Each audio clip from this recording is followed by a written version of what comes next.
quando você for estudar no seu livro de física, você vai encontrar uma tabela que mostra outra coisa interessante. Olha só.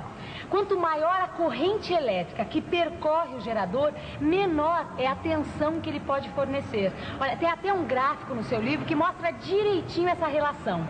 E depois da teleaula, não esqueça de aprofundar os seus conhecimentos no seu livro de estudos. Maristela, por que as pilhas têm tamanhos tão diferentes se a diferença de potencial de todas elas é a mesma, 1,5 volts? É porque elas são projetadas para atender diferentes tipos de aparelhos, Rosinha. Olha só, existem aparelhos que exigem maior potência e outros que exigem uma potência menor.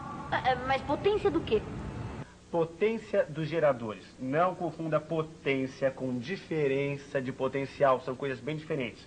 Comece pela unidade. A diferença de potencial é dada em volts e a potência é dada em watts.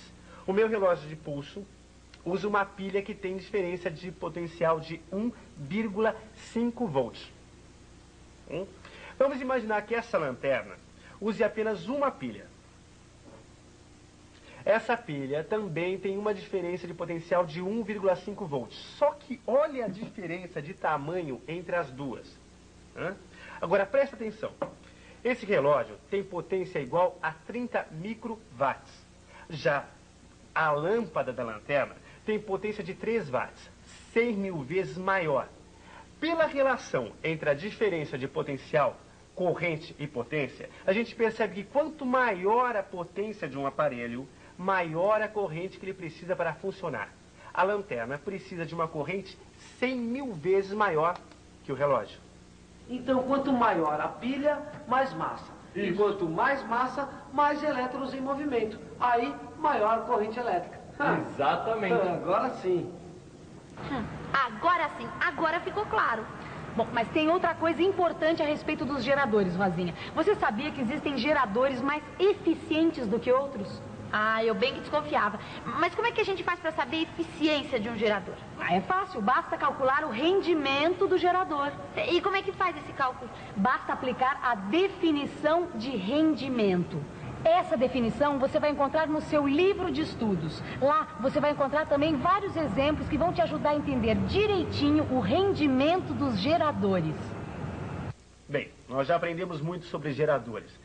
Vimos o que é um gerador e qual a sua utilidade. E aprendemos a sua equação matemática. Agora vamos entender os companheiros inseparáveis dos geradores, os receptores. Você viu que os geradores transformam outras formas de energia em energia elétrica. Pois bem, os receptores fazem justamente o contrário, transformam energia elétrica em outras formas de energia. Este rádio, por exemplo, ele transforma a energia elétrica das pilhas em energia sonora. Essa é a principal diferença entre os geradores e os receptores. Enquanto um fornece energia às cargas elétricas, gerando uma corrente elétrica, o outro utiliza ou transforma a energia das cargas elétricas em uma outra forma de energia, que pode ser sonora, mecânica, luminosa, etc.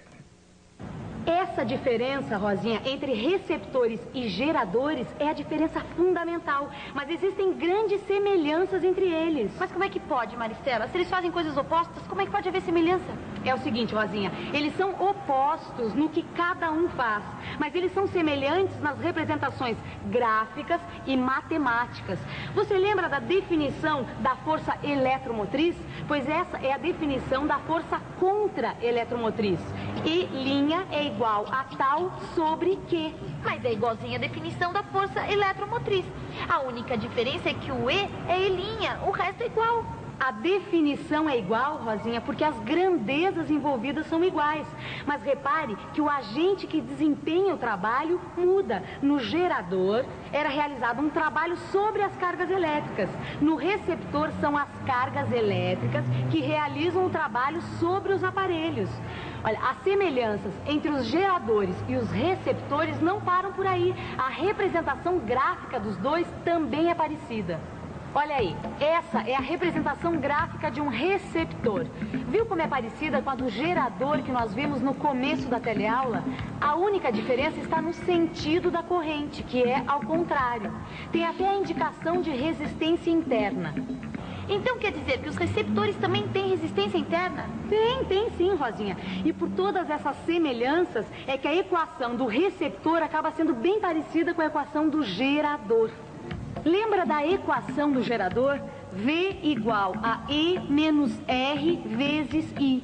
A do receptor é V igual a E' mais R' vezes I. Ou seja, num receptor, a diferença de potencial é igual ao trabalho que as cargas realizam sobre ele, dado pelo fator E', mais a queda de potencial devido à sua resistência interna, que é dada pelo fator R' vezes I. Parece que vão demorar pra tirar a gente daqui, viu? Eu vou ouvir o meu radinho, isso que eu vou fazer. Ô, Vicente, Fala. eu tava pensando aqui. Se tudo é tão parecido, geradores e receptores... Opa, pera um pouquinho.